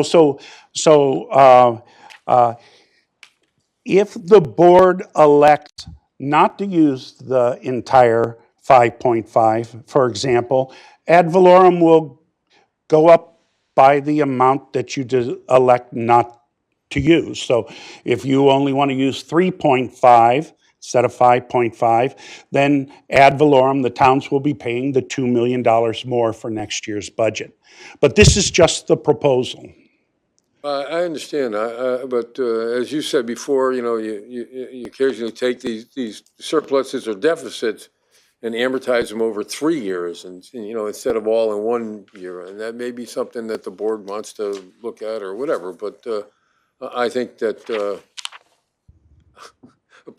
you know, saying that we're going to apply the whole 5.5 is you're going to have to try to walk that back from the towns. It's going to be a little bit of a you know, task, but we'll see how it goes. I mean, Okay. I don't think there's anything, we want to use it to reduce, you know, and most of the surplus is generated on the sewer side. I understand what you were saying. Right. So, you know, we want to use it to reduce whatever, the ad valorem, so. And if I may, Mr. Chairman, what, you Sure. know, we've been talking about this for a while now, and the whole issue with PFAS and the application of sludge to farms and to landfills this is why we're seeing this significant increase in revenue on the biosolids program that Tom's managing. And it's really the wild, wild west. It is, towns don't know what to do, and there's no relief in sight. There's zero support from EPA on this topic. I'm actually going to talk about this in late October in New Hampshire for a NUIA conference. But the municipalities have no place to bring their sludge except Canada or maybe Tennessee, and they're paying double what they were paying 5 years ago, and it's just going upwards. In our proposal this year, we're anticipating additional revenue this coming year based on these same facts. You're talking about disposing of it by using it in landfills or putting it on the ground. Right. We dispose of it for them by burning it. Correct. And getting rid of the PFAS when we burn it. So Correct. that's why our revenues are going up, because Right. people are delivering it. We had people all the way from almost in New York, right? Yes. Greenwich or someplace down that way. We're delivering their sludge to our plant, so. Okay, is there any other questions for Bob at this point? This is our initial presentation. This is basically what you're going to show him tomorrow morning as well? Yes. So if there are any further questions, Bob, I guess we can close down this part of the meeting and move on to item number 7, which is meter pits. Thank you, Bob. And Scott, thanks for the whole team for this presentation. So who's going to be doing this meter pit thing? Chris Levesque, are you doing the meter pits? So we weren't quite sure. I know that the issue has been raised regarding the cost of meter pits. So we've focused the presentation on the cost of installing meter pits. We have one right here in front of us. I just want to, and I've said this before and I'll say it again, just to remind the commission, the finance committee, the MDC in 2008 to 2013, we're installing water mains because we're installing sewer pipes. And, a lot of municipalities adopt a philosophy, you dig once. You don't want to rip up the street, put in a new sewer pipe, come back 5 years later, put in a new water pipe.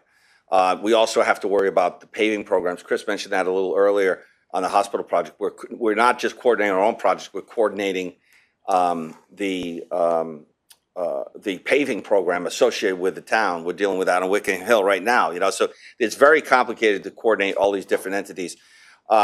This meter pit installation program is similar. We are, as we've presented here, the lead and copper rule. The lead and copper rule requires us to identify all of our possible lead services. We've already presented to this board that there's about 20 some odd thousand services. We don't have any documentation on what the material is. We have to physically go dig those up to identify what they are. This is a perfect example of dig once. We have the need to dig up the service to figure out what it is. That would be a perfect opportunity to install a new meter and meter pit under those projects. We're getting grant money for this as well. 70% in Hartford, 70% in East Hartford, and 30% everywhere else. So in addition to all the other things we'll talk about, we really try to mitigate the impacts to our customers and to our towns by dig once philosophy. So with that, Chris, I'm going to let you take it over. Yeah, and let me just say, Scott, you're right at what you said in the beginning, that I think, and I checked with Commissioner Adel because he had asked this question, and I was pretty sure that we had a demonstration about what the physical thing, about what this is already, and we didn't necessarily need that again, but this was definitely about the cost of, installing this versus replacing the meters inside the house where they were. And, so where does the funding come from to do this? And who's doing it? Is it contractors that are doing it? Is it MDC forces that are doing it? And what's the cost and how do we pay for that? So materials and labor on it. So go ahead, Chris. Sure. I did list all our business drivers. I have presented this slide before. And just wanted to walk through, basically I'm going to focus on some of the cost reduction as well as what is the cost that MDC pays to have these meter pits installed. As Scott said, dig once policy, basically whenever we go out, town paving program, water main projects, LCRR, and also new services. New services, the customer actually pays for the meter pit as part of our standard, which is identified in our ordinance. So typically, a water meter lasts about 15 years. So there is some AWWA requirements, some also some EPA administered through Department of Public Health. Maintaining this as far as obviously we're not regulated by PURA, but maintaining accurate meters as well as the life of the meter, AWWA recommends every 15 years. So our view of this is every 15 years, we have to do something to change out that meter. Larger meters, 2 to 4 years. We look at 2 to 5 years for a meter replacement. So getting access to these was really important to us because Scott's well aware since 2009, 2008, we've gone through this major project in multiple phases, 4 phases to replace meters and apply the RF, basically the radio frequency communication device. So we're going to go through some of those administrative and operational challenges with that. And what we ended up looking at was, all right, how do we how do we try to maximize this with the life expectancy of a meter pit is about 100 years, similar to water service. So we're going to get about 100 years, 80 to 100 years out of that water service. New water service, same with the meter pit. So we're going to get about 6 to 7 meter exchanges, replacements throughout the life expectancy of that meter pit. Again, those are 6 to 7 opportunities. We don't have to go into the residents, one, affect their life, and also have that administrative requirement on us to set up that appointment. So it also allows us to reduce the overall requirement, the time. We estimate, I was just talking with Kelly and Kim before, the administrative requirement of actually trying to set up an appointment with a customer. I'm on a well, but I know if I have to call Eversource to have them come do something, I got to take time off, all this other stuff. A lot of people, they can't take time off, right? So having these appointments come in, something pops up, they can't be late, or they're late for the appointment, we have to reschedule the appointment. So on average, we're about 2 to 4 hours of employee time just to replace one meter with all the communications, the outreach staff. So what we're looking to do is, with the meter pit, we bring that 2 to 4 hours and make it about 15 minutes, basically, to open up the pit, replace the meter, and move on to the next property. Now, ultimately, this is about a 50 to 60 year turnover to get 102,000 meter pits installed at residential property. So this doesn't happen overnight, but what we learned from all of our peer utilities, some larger utilities, Denver Water, DC Water, they're all moving towards this way and taking on sort of that dig once policy. So anytime they alter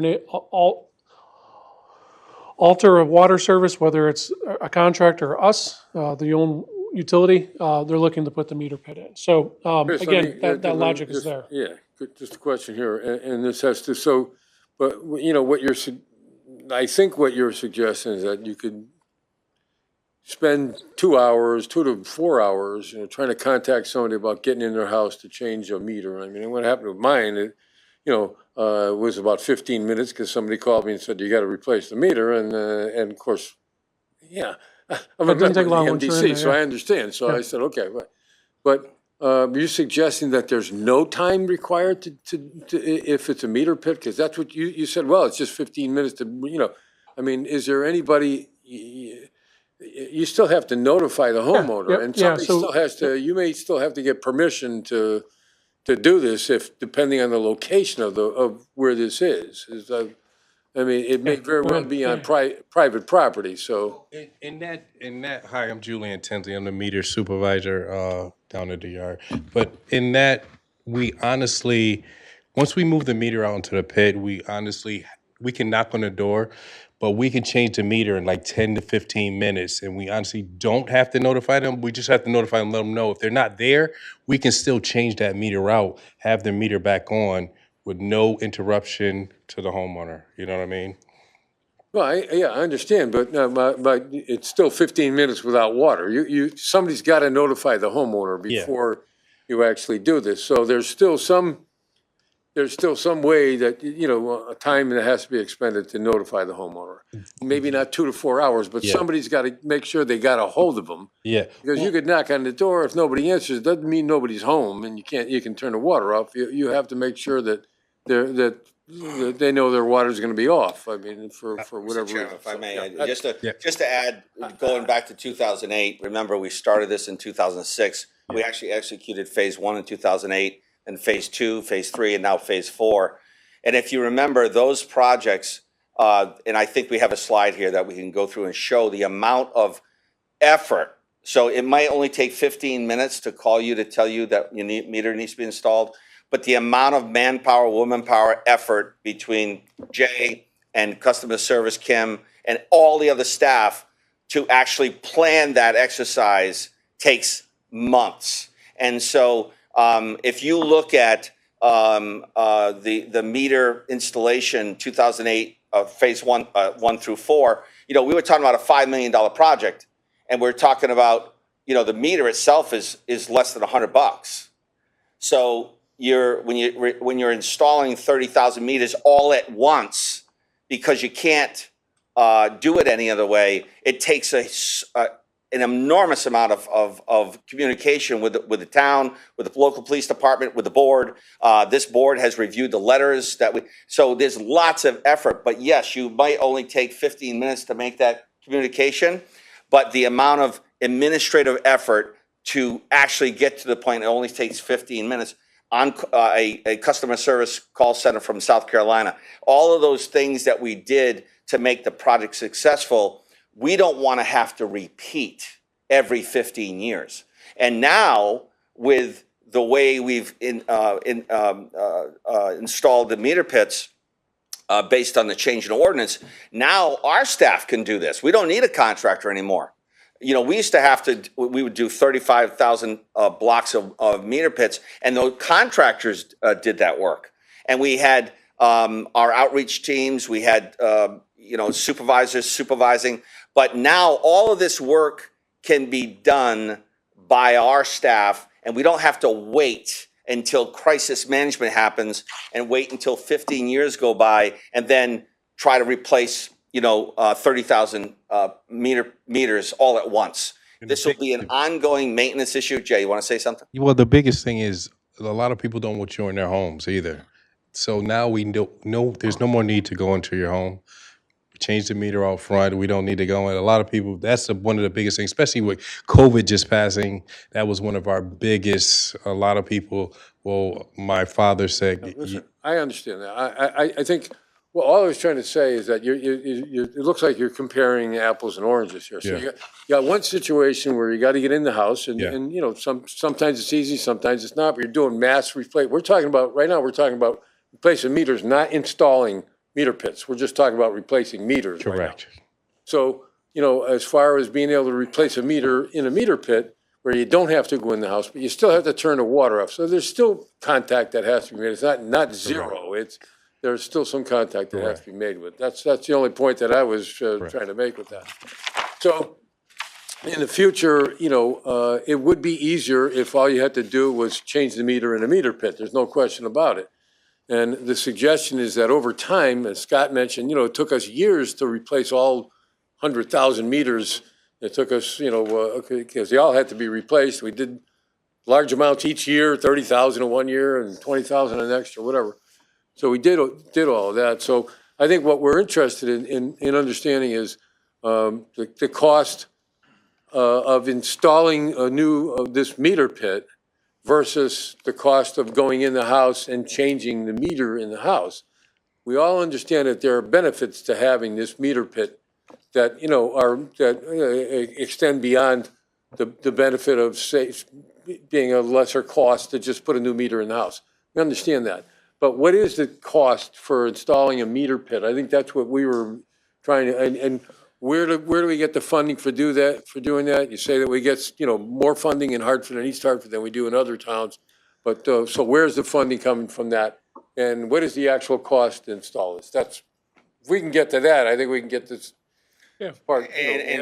But just to clarify, we're going to get to your question, but I want you to understand it's very difficult to put a price on what Jay just mentioned and what Kim hasn't said, but the amount of effort it takes to coordinate different departments, Jay's group with customer service. So the amount of effort it takes to do that is very difficult to put a price tag on. Why? Because you're already paying their salaries, right? You're already paying their salaries. So I mentioned earlier is that one thing I've asked for this year is 7 additional UM1s. Well, in part was because of this, just another, not solely, but this program creates a lot of work for operations, and so it creates a lot of work for the other departments. So it's very difficult to put a number on, well, it costs us X to get into a home, and then we have 400 closings a month, right? It was on the budget here tonight, and in most cases, we don't need to go out and to read that meter because we have an RF, so that's great, right? But there are circumstances of the 400 where, for some reason, it might be an estimated bill. We have to physically go there. And so, you know, the logic of digging once, while we're there, if we get access into to the meter pit because it's outside, we can make those changes. We don't have to rely on getting into the home. There's a number of issues, just in terms of communication, Commissioner. These are the flyers everybody gets when you're going to get a meter pit install. So yes, to your point, we do notify people when we're going to be on your property, when we're going to be installing the meter pits. So and I agree with you. We need to do that. We provide door knockers. So that's an important component of this. But Chris, why don't you give us some numbers? Sure, yeah. So here's our our costs that are on our contract. So I mentioned before, we had a couple other projects, Hartford Hospital. We had a number, East Hartford, along Main Street, a number of streets that we just replaced. But these were the unit prices. So these are the costs that the contractor bid on, and the contractors that were awarded. So these are all the contractors that were awarded these contracts. These were the prices, their unit prices for these contracts. So I can't, I can't really see them. Is there a hard copy of this available anywhere? So, yeah, so meter, it's cost per meter pit. So basically cost per each meter pit. And then we looked at it, here's the amount of meter pits that we installed over the last, essentially 3.5 years. And then, we averaged a very conservative on the overall cost, basically between operations and our contractors. Operations cost a little more based on some of the follow-up work that we have to do, but ultimately, operations does have to get out there in advance of some of these to renew wrought iron services that the contractor's passing through when they're installing the water main underneath the old services. So also for our no-read program. So you may recall about 2 years ago, we came in front of the Water Bureau and also eventually District Board to discuss our no-access program. So what we ended up doing there, where we couldn't get the meter physically out of the home because the property owner wouldn't respond to us, wouldn't allow us in the property. So we went through and we did this meter pit program. So our operations team, I think we're down to a little less than 40 no access accounts that we did, but that started at about 760. So we've worked that down over the last 2 years and done this through much communication to get out there and do all this. So, but those are the prices, the most recent ones. And just to go back and sort of hop around on this presentation. Chairman, can I ask a question? Yep. Yeah, go ahead. Thank you. No, I agree with our chairman. I think we need to cut to this So chase. Red, We want to know, that's costing us on average about $2,000 to install a meter pit. Yep. Second part of the question is, where does that money come from to pay for it? So, great question. So those are all capital projects, okay? So those are capital projects that we eventually go out and get general obligation bonds for. But what I did want to show is a lot of these projects, we actually get a lot of subsidy from. So I mentioned before, East Hartford Water Main, $1.5 million we got on that project. I believe that project was somewhere in the range of about $9 million total for that. So we had some significant grant money received from Connecticut DPH, ultimately from EPA. Capital Water Main, another 1.5, Hartford Hospital, 1.5, Hubbard Road in Hartford, 838,000. And it typically ranges in the $800,000 range that we have for our larger projects. So we are receiving significant subsidy on this, and the meter pits are included as eligible items on that. So can you tell us then what is the actual cost to install a meter pit? So without, Your cost, yep. less these subsidies? So without subsidy, we're looking at about $2,000 on all in for contractor, material, everything. And with subsidies? With subsidies, based on some of this, we're looking at 20% decrease on that, so about $1,600. It depends on the project and it varies. Some are going to be lower. Some of the unit prices are lower from the contractor, so it varies from every project. But to be conservative, we're about with subsidy about $1,600. Thank you. if you could make this available to us, I mean, if there's some way you can actually send this to the members of the board, this presentation, so they have to go looking for it in open text, you can just send it to us. I'd appreciate that, and we don't have to go on, from here with it. But some of the numbers that I was given, earlier, and I know that, that Commissioner Adel and I talked about it, he's asking about it at Water Bureau as well, where that we've installed something like 5,000 of these. Is that about right? Okay, so that's $10 million at $2,000 each. That's, it's a significant number, so that's one of the reasons we were asking about this. And then one of the questions that I have left tonight, I don't know if there's anybody else that, is my wrong? Is it 10 million or no? Yeah, we 2,000 times we 5,000 ran the is number 10. against our contractors, based on okay. our contractor costs there, yeah. Okay, But yeah, we didn't factor ours. Ours are typically OpEx, so as Scott mentioned, that's all. Our folks are performing this work. It's already costs that we already budgeted and basically already expensed based on through the operating budget. So, and I think previously, our guys, I know Dave Ruddy's here, Maskeen and Jay, we've made a lot of alterations on how our crews go out now. So we used to operate with a 6-man crew. Now we're down to a 5-man crew. And we typically do 2 or more water services a day. So, but our crew cost runs about $5,500 a day with the equipment and everything. So on average, we're somewhere around a little bit higher than the average for our contractors, but those are required work that operations staff, because they're typically on a live water main. That was my question, is which way is less expensive, with the contractor or with, our staff, and I think with a contractor, you're saying that they bid on this, or did we do this T&M or something, or No, how they did bid we? on it. So it's a competitive bid. Bid on it. Contracts go out, bids and come then- in, and then ultimately they provide a unit cost per the schedule of values we provide, and the low bidder gets the contract. And these Okay. were the low bids for And that these. $2,000, the cost of the meter pit is in the $2,000, or are we providing them with the pit? Yeah, so as you can see, it's a much lower, but it's, the meter pit's a couple $100. So we provided $1,975 as a conservative value with the cost of the meter pit, because all of them run a little bit lower. They're all somewhere on the low. If you averaged all those up, it's somewhere in the low 1,000s.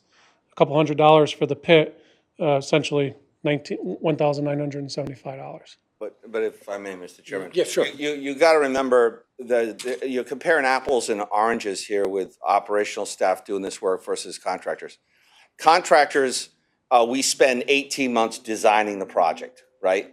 And how do we design the project? We send operations out and they do investigation and they figure out what exactly is out there in the field. So for example, we've said this before, the East Hartford project, anytime there's a water service that is wrought iron, which is very brittle, we want our staff to fix that, because we don't want a contractor to break that.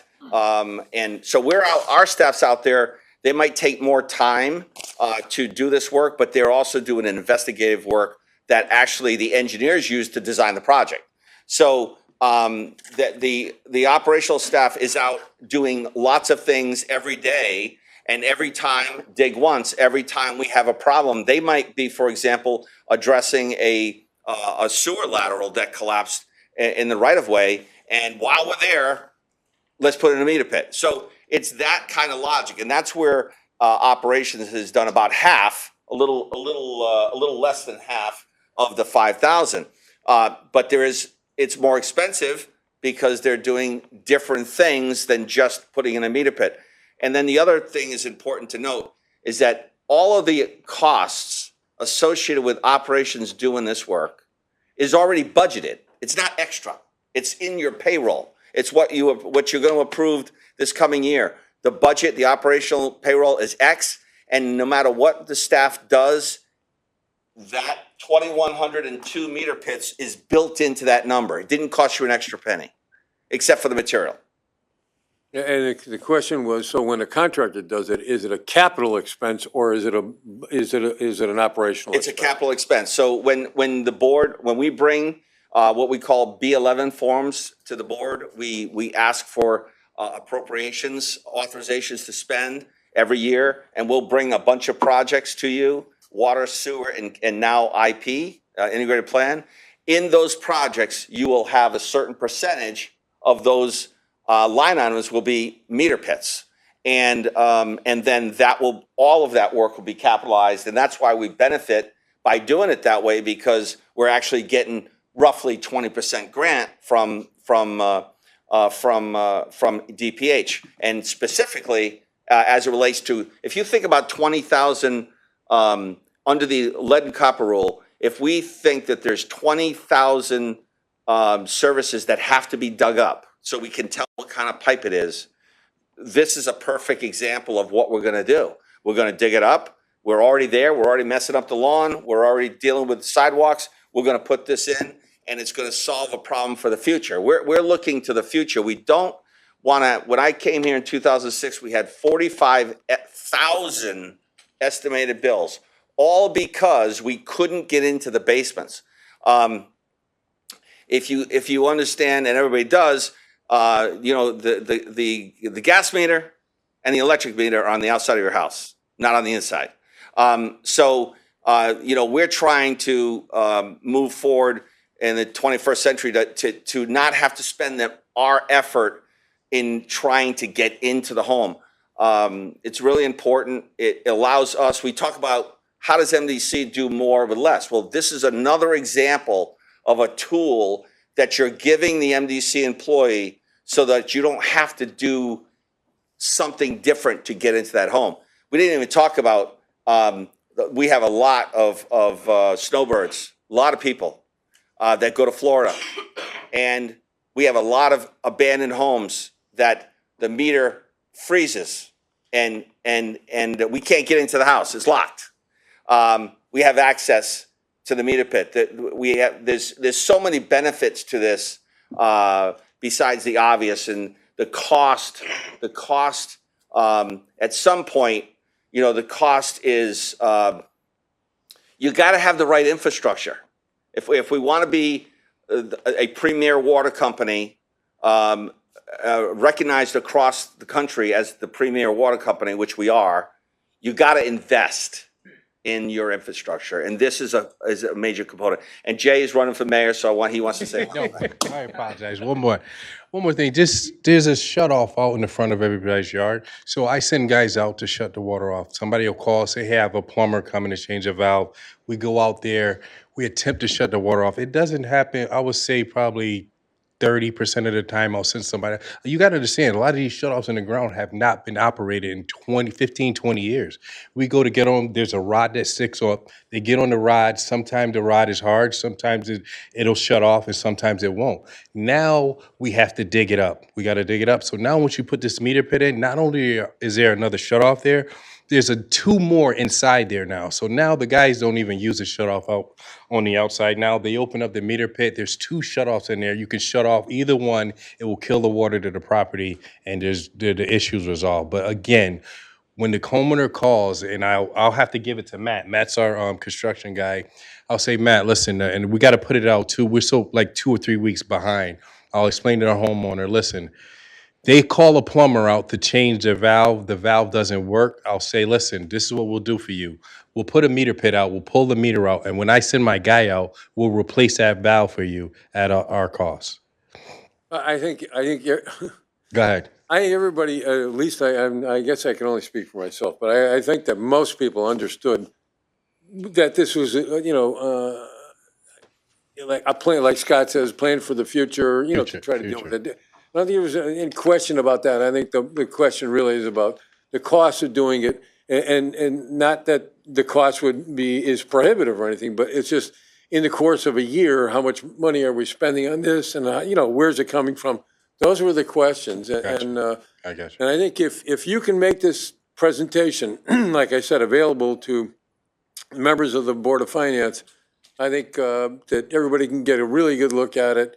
And if there's still any questions remaining, at our next meeting, we can probably get them answered at that. So,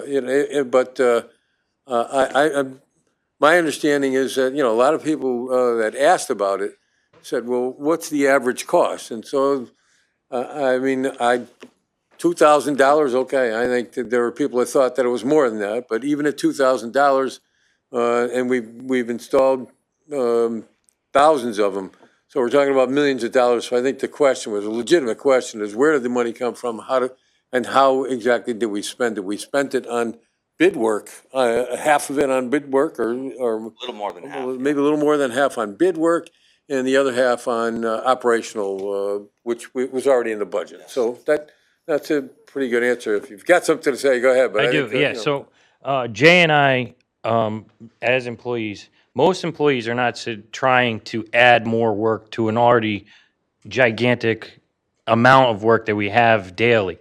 But we're seeing this as a future because the savings that you're talking about, you're comparing it right now to what our employees are making per hour. But you have to think, over the course of the life of this meter pit, there's going to be a change of 8 meters at a minimum. I mean, we have meter pits in East Hartford that were installed in 1923. I mean, they are clay meter pits. They come up. If we're comparing how much they're making in 1923 to change a meter to what we make now, I mean, I can only imagine what it would, the efficiency of how much it costs.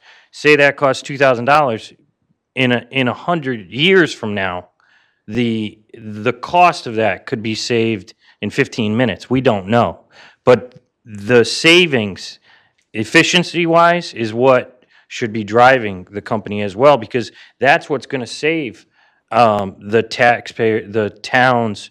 All of that is a savings that we can't overlook. I can't tell you how many times we've installed them. We're doing sewer laterals on a daily basis. I have 2 tomorrow that are going in. There's a meter pit that's right there. The service is right next to it. A meter pit's going in right on top of it. We're already digging it. The only extra added cost to that crew is the material itself. So that one cost is minimal in the length of the. I think I can say, and I don't know how many commissioners are left. I'll give you, just let me do this and I'll give you a chance, but I don't know how many commissioners are left that were here. I know Commissioner Hoffman might have been here when we did the first round of remote readers of the AMRs, which was predates even 2008. Scott being here. Oh, So- yeah. So these read your meter on phone line. So we had a very long, like a 1-year examination of what the differences were. And, you know, some of it is actually generational, cultural difference. So in 1923, somebody was in the house all the time. We had meter readers that went out and read the meters when we put the meter in the house. And everybody let them in because there wasn't a problem with that, you know? And so I think one of the issues was when we got to the AMR was that nobody was home anymore. Everybody was working, you know, and so there was nobody home to let the meter reader in, the guy in. And the AMRs would provide the remote capability for us to read them remotely. It was done over phone lines back then, and now it's done with a transponder and it's done, you know, digitally. But that's basically how the change grew, you know. So back then it was basically a change that would address what had changed in the life of of the people that occupy the homes here. As you say, if you did it every 15 years, you know, over the course of 100 years, they'd get changed 6 or 7 times. And so there's a difference. But it's not just that, you know, they made a mistake back then. It was different back then, and now we've found a better way to do it. I think that everybody understands that at this point, or at least I hope to. That all I wanted to do was understand the cost of how, of actually doing it. Sigai, go ahead. You had a question, so. Thank you, Mr. Chairman. Yeah, the one question I had was not so much on the pricing, but more on the during the installation of the pit as well as the aftermath. So whether it's Hartford, Hartford, Weathersfield, whether the town is, do we have a set standard that across the board that we know, like, hey, obviously things happen and I can't obviously can predict those in the future, but more or less, is there a way that we suddenly set the road after we dug up the road or dug up the sidewalk or dug up the tree belt? What are we going to do to get to the actual solving the problem of the installation of the water pit?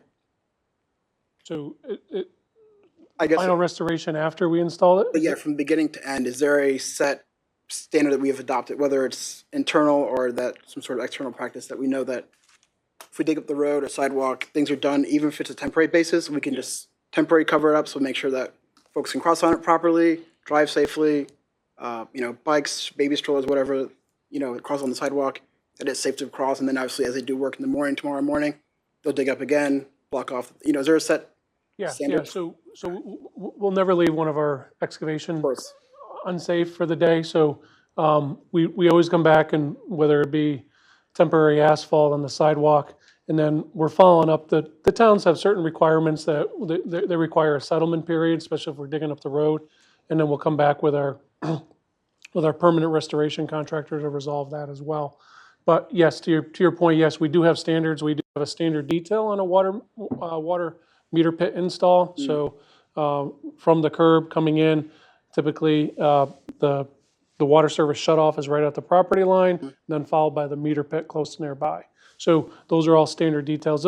That's actually what our developers use as a guideline for how to actually install them themselves as far as on their projects. And just a follow-up, sorry. Yep. Does every town have adopted, I guess, some sort of standard, or is it we just? Yeah, so the team with engineering and construction that manage our paving program in coordination with the towns, each town has a certain settlement period that they abide by. Some go faster. So like Connecticut DOT, typically when we make that cut and we provide the temporary patch, they're asking, when are you going to make the permanent patch? So every town's a little bit different, and the state acts a little bit different too. But we end up factoring that in as far as when can we actually go in. But a lot of these, especially if they happen during the winter, we're coming back multiple times, even during that settlement period, to retouch the asphalt. Gotcha. No, I'm the only reason why I'm asking, and I think Scott knows where I'm going to go with this, and I'm sure a few people here also know where I'm going with this. I was obviously, I guess, directly affected, or I guess seen the work done at my neighborhood at Wickham Hill in East Hartford. The aftermath of while you guys were doing the work, and obviously it's not you guys directly, but obviously the company that you guys hired to do the work didn't really leave a good taste in everyone's mouth in the neighborhood. They were constantly complaining about the work that was left undone, or the sidewalks left half-ass. Machine or tools that were used or left on tree belts, damaging curbage, damaging property.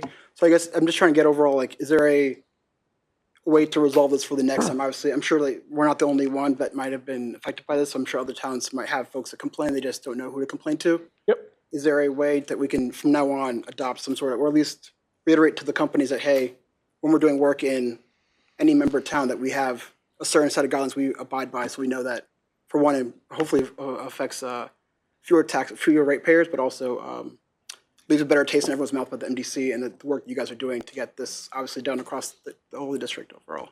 Yes, 100%. Yep. If I may, Mr. Chair, so we talk about this all the time, Commissioner. We're really good at doing this stuff. We're really good at putting meter pits in. We're really good at putting water and sewer pits in. But we have to remind ourselves all the time, our customers don't care.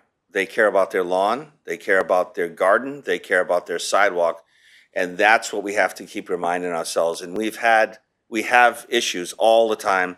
We talk about this every Wednesday here in this room, that our residents only care about their lawn and their garden and their sidewalk.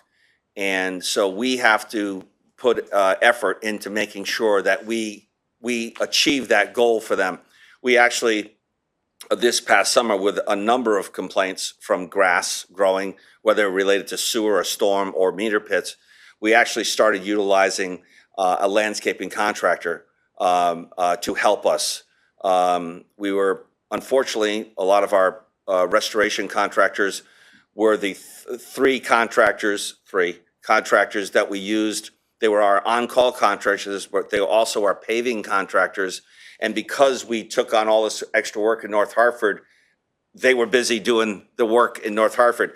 So we've adjusted, but we're moving forward. We're bidding out for another landscape contractor so that we can have a professional restore that property and make sure that we meet the expectations of the customers. I appreciate it. Thank you for that. You know, I got the email already, and I appreciate the work that you guys have done already. But I think seeing that when I go for my evening walks, when I go for whatever, I go around the town, they point to me and they're like, "Well, what's going on with MDC?" And I'm like, I have to get back to you in the email. But the road work, obviously, and the trenching, obviously, as it sinks in, as they do the work, it becomes unstable on the vehicles, and which, of course, constantly is shaking the suspensions and everything else. So, and obviously, the gas company was also part of it too. So I'm not trying to solely blame the MDC, but obviously, there's other variables we can't predict, but the ones we can, obviously, if we can try to minimize those effects of the ratepayers.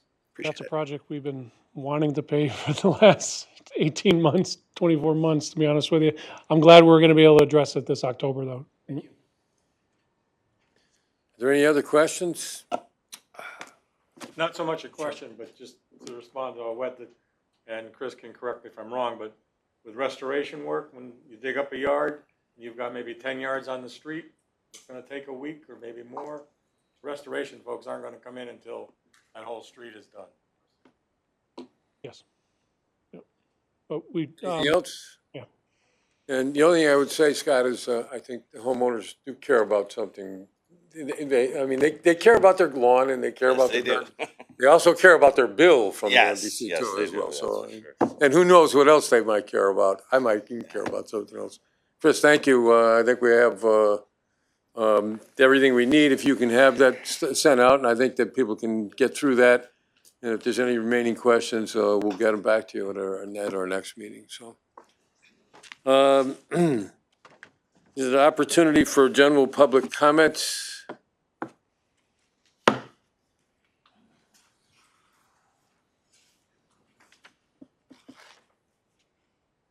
Judy Allen, West Hartford. I appreciate, Scott, your explanations about the rates. And it also emphasizes my concern with those charts because they oversimplify things and don't really give a realistic picture because some people are paying for different things in different towns. So, thank you. Don't use that slide. Any other general public comments? Any other general public comments? Hearing none. We'll move on to commissioner requests for future agenda items. Are there any requests for future agenda items? I think our future agenda is going to be the budget for the next 3 months, so. Okay. Hearing none, is there a motion to adjourn? Without objection. Jay, you gonna take that back with you?